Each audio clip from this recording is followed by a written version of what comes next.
dengar saya sekitar 1 bulanan ini ada oknum orang lah, saya nggak menyebutkan namanya siapa, bahkan sudah viral di YouTube juga viral, di TV juga viral.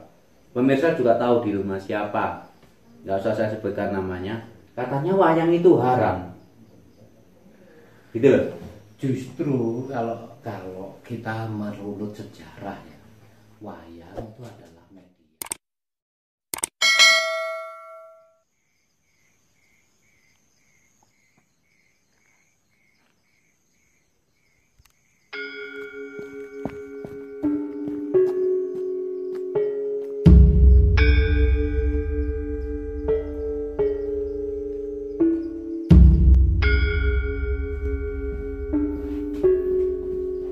Baiklah, assalamualaikum warahmatullahi wabarakatuh. Jumpa lagi bersama saya, Bagol Official. Apa kabar kalian semua para subscriberku dimanapun kalian berada dan seluruh pemirsa di seluruh Nusantara ini. Salam Bhinneka Tunggal Ika. Dan di kesempatan malam hari ini kebetulan saya berada di Padepokan Galogojati, di rumahnya Padepokan Bapak Takim ini. Dan Bapak Takim ini adalah pemilik dari Padepokan Galogojati ini. Pak Takim, ya apa kabar? Selamat datang ya, Sugeng Rawuh, Rahayu, salam budaya. Salam. Itu Mas Erwin, salah satu tokoh muda, penggiat atau pelaku budaya. Beliau adalah orang yang luar biasa ya. Saya ada kehormatan, dapat kehormatan, ada kunjungan yang tiba-tiba mendadak ini dari Mas Erwin. Ya, melihat pondok saya, melihat koleksi-koleksi bandengan saya, itu saya sangat berterima kasih. Artinya Galogojati bisa juga dilihat di Mbah Gaul Official. Jadi untuk rekan-rekan semua yang ada di manapun berada, silahkan subscribe, komen, dan di share untuk Mbah Gaul Official. Ya, kabarnya sehat-sehat ya.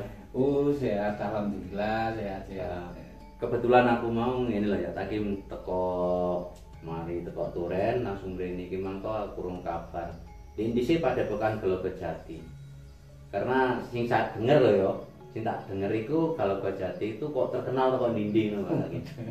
Terkenal. Dengan seusia Bapak Takim yang masih muda ini tak celuk bapak ini ya gak pantes ya. Nah gitu lah para subscriberku dimanapun kalian berada. Dan orang sosoknya yaitu yang punya Padepokan Galogojati ini, ya ini Bapak Takim ini orangnya gaul, santai kok. Jadi kita melihat ya sosok Mas Erwin itu orang yang luar biasa, sangat peduli dengan keanekaragaman budaya, terutama budaya Jawa. Beliau sangat respect, sangat tegas, lugas menjaga tradisi.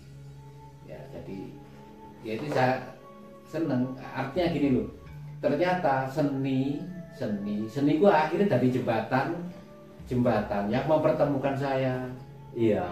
Padepokan Nambah saya. dulur kan. Ya, masih Nambah saudara. dulur. Jadi gini loh Pak Takim ya. Kan banyak orang di luar sana yang nggak mengerti tentang budaya kesenian jaranan ataupun kesenian bandengan.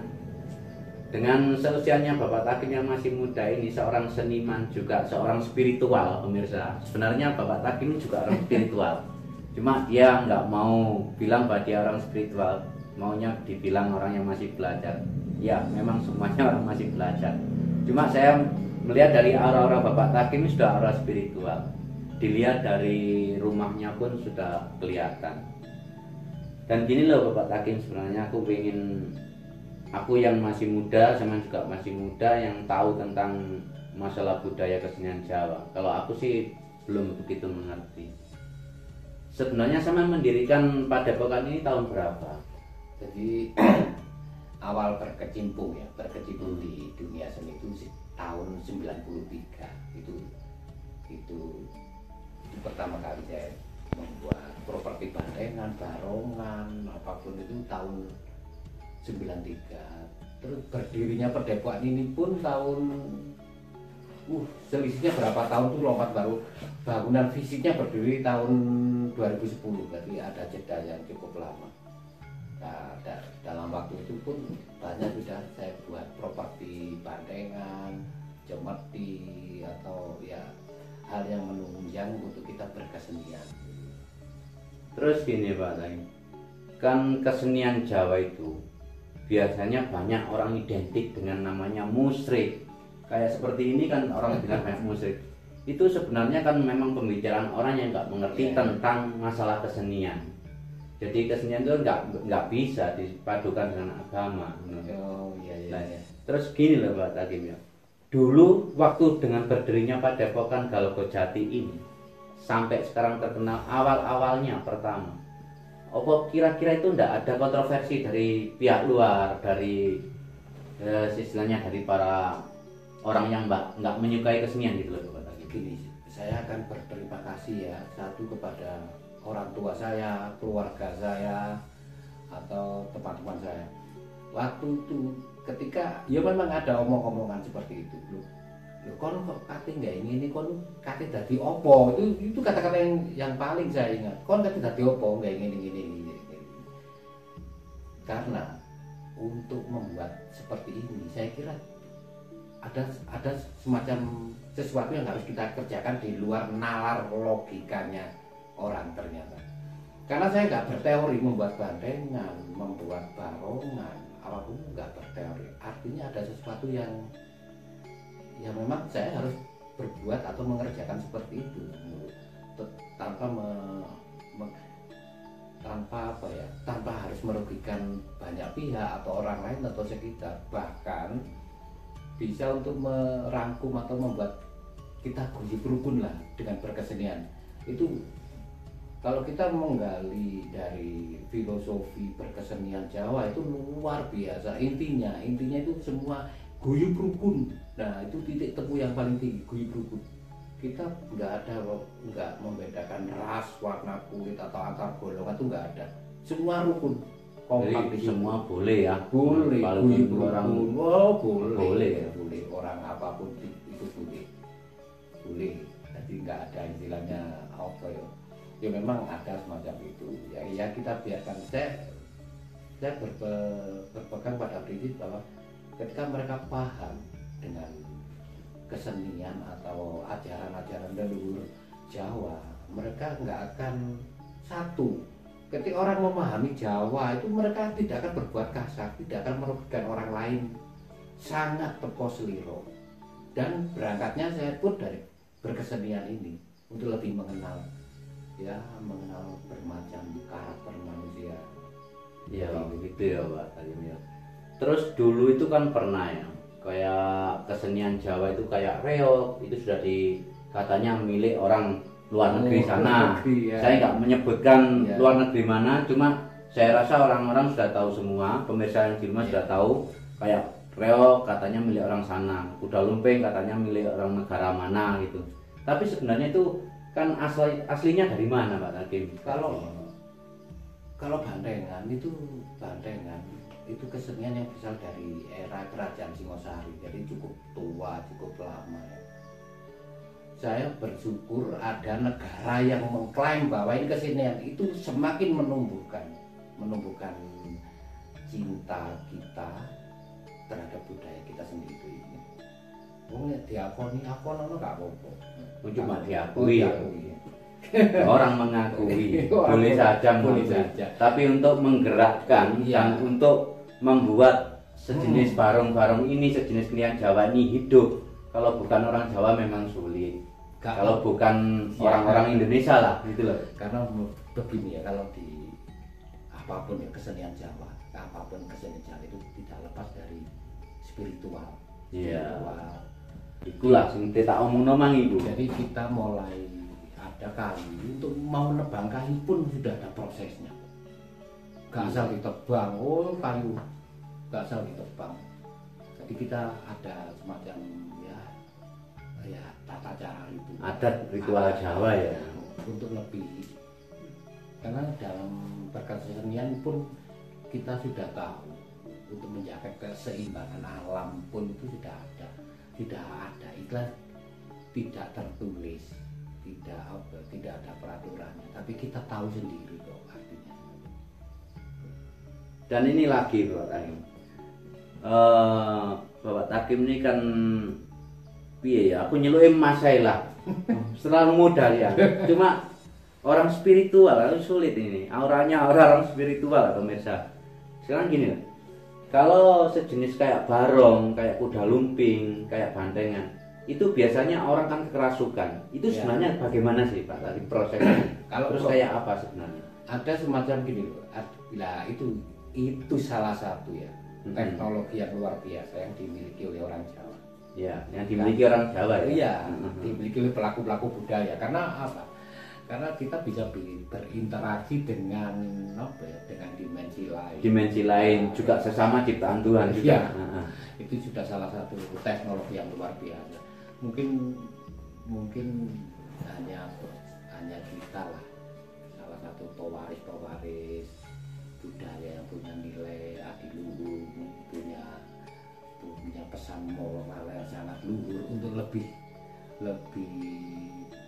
sangat mencintai bahwa ini warisan yang kelak akan diteruskan oleh generasi kita yang akan datang gitu. Dan saya juga ingin menggali tentang yang dimaksud Pak Takim ini spiritual Jawa, juga akan menggali tentang dimensi lain tadi. Maksudnya gini Pak Takim, orang sudah masuk ke alam alfa, kalau orang di luar sadar di dalam berkesenian kuda lumping tadi, itu berarti juga ada pengendalinya ya. Lah wong Jawa ngarani apa ya? Sing gangguin gitu. Ya. Terus berarti orang ini harus juga mengerti tentang spiritual juga ya. Iya. Karena Pak Takim tadi juga bilang bahwa sebuah kesenian semuanya itu tidak lepas dari unsur mistisnya gitu loh. Iya. Dan saya ingin menggali kalau orang sudah kerasukan itu sampai seberapa lama kekuatannya orang kerasukan ini terus kita sembuhkan gitu? Kalau dalam satu kalangan ya, nah itu mungkin durasinya bisa sampai kekuatannya bisa 5 jam bisa. 5 jam ya, berarti hebat sekali loh itu. Kalau 5 jam bisa ada. Kalau si empunya atau si pawangnya, ini kan Bapak Takim ya. Berarti pawangnya itu harus mengerti kekuatannya fisik dari orang yang mau kerasukan tadi gitu loh ya. Ya makanya itulah salah satu itu kalau orang luar di luar komunitas pelaku seni itu mungkin itu hal yang sifatnya klinik apa ya istilah sing macam-macam gak karu-karuan. Tapi buat kita itu adalah suatu hal yang sangat biasa, bukan hal yang aneh itu loh, bukan yang aneh buat kita.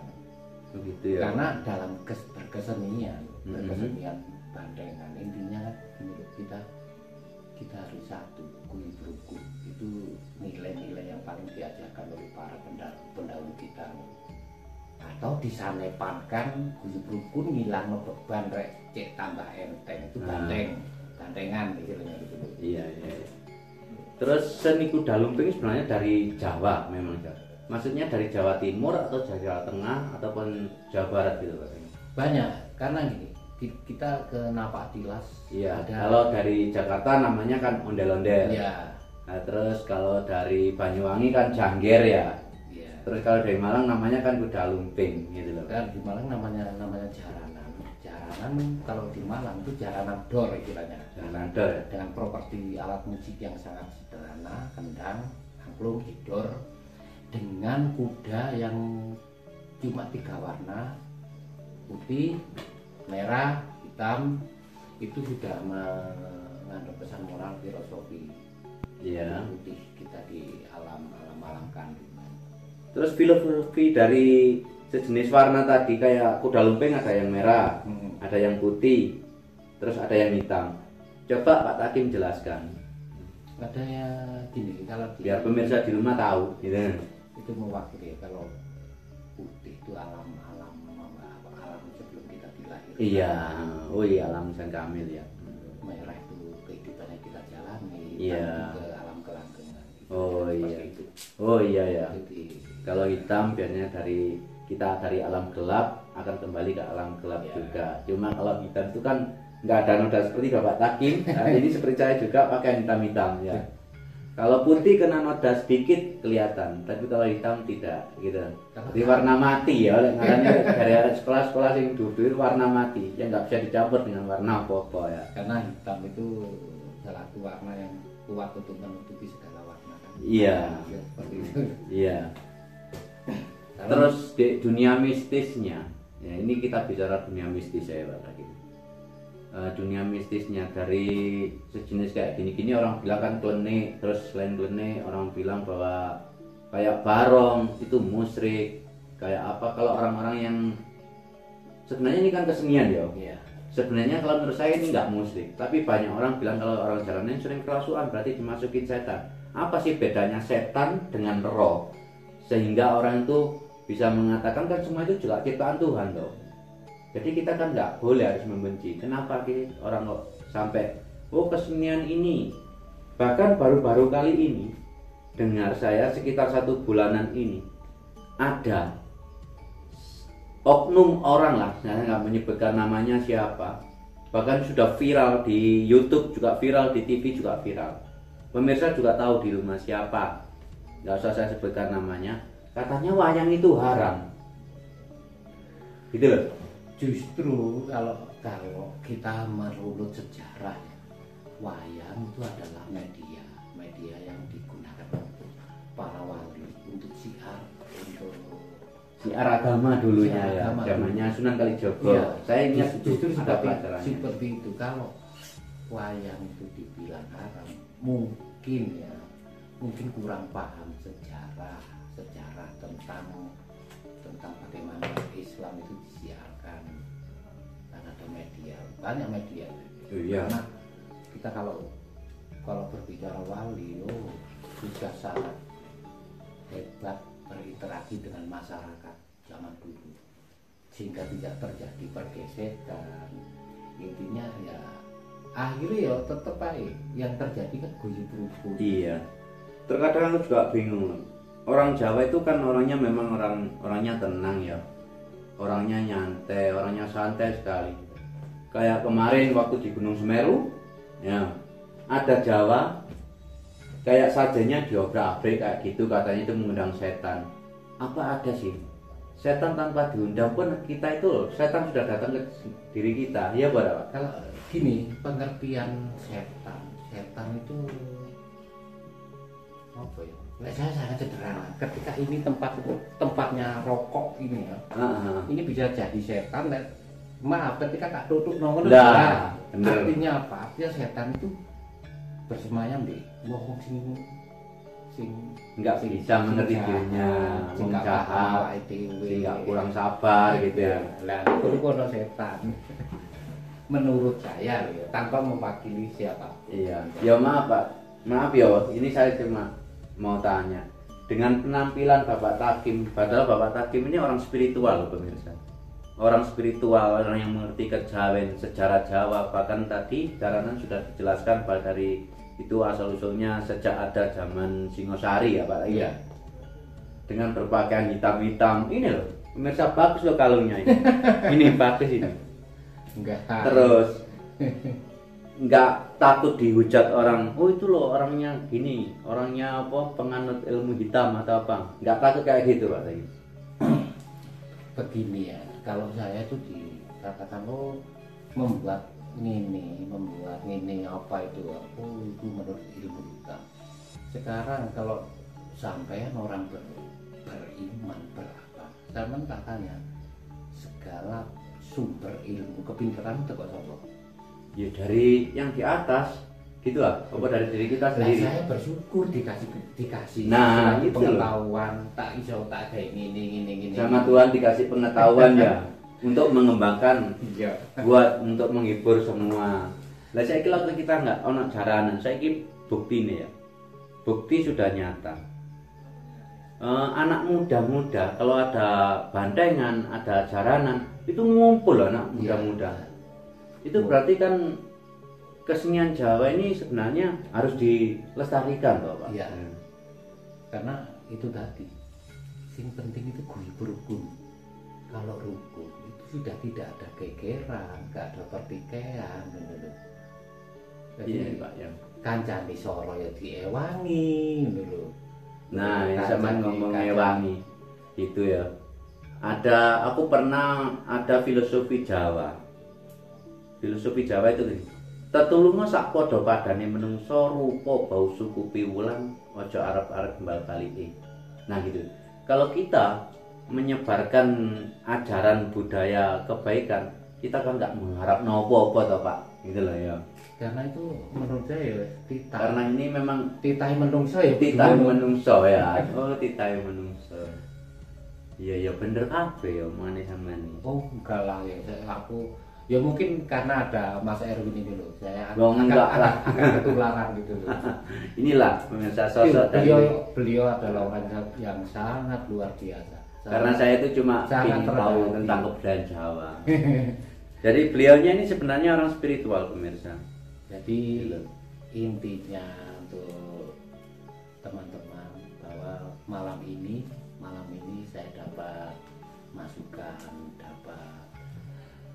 dapat ilmu yang sangat luar biasa lah dari saudara kita.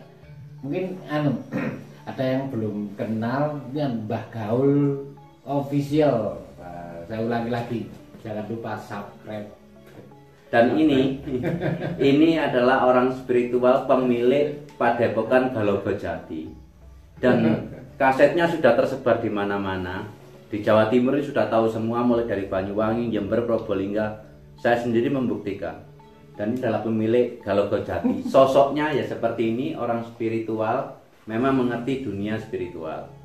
Dan pemirsa, sekiranya dialog saya bersama pemilik Padepokan Galogojati ini kita akhiri sampai di sini dulu. Jangan lupa channelnya Bapak Takim ini Galogojati. Jangan lupa di like, comment, subscribe, dan share.